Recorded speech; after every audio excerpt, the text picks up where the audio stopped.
copy a custom field to another email list in Moosend. First things first, click on the link provided in the description below to gain easy access on the tool we'll be using. Once there, log in your account or sign up if you don't already have one.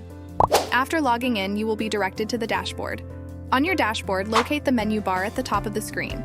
Click on Audience to expand the drop-down menu and then select Email Lists from the options.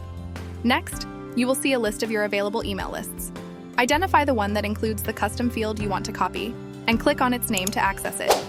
On the left-hand side of the screen, you'll find a navigation menu. Look for the Create Custom Fields option and click on it.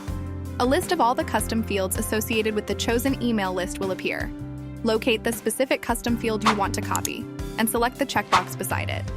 Once the custom field is selected, you'll see a Select Action drop-down menu above the list of custom fields. Click on it to reveal the available options and choose Copy to another list from the menu. A Copy Custom Field dialog box will appear. In this dialog box, you need to select the target email list where you want to copy the custom field. To do this, click on the drop-down menu and choose the desired list. Before proceeding, take a moment to ensure that you've selected the correct target email list. Once you're ready, click on the Continue button to confirm the copy action.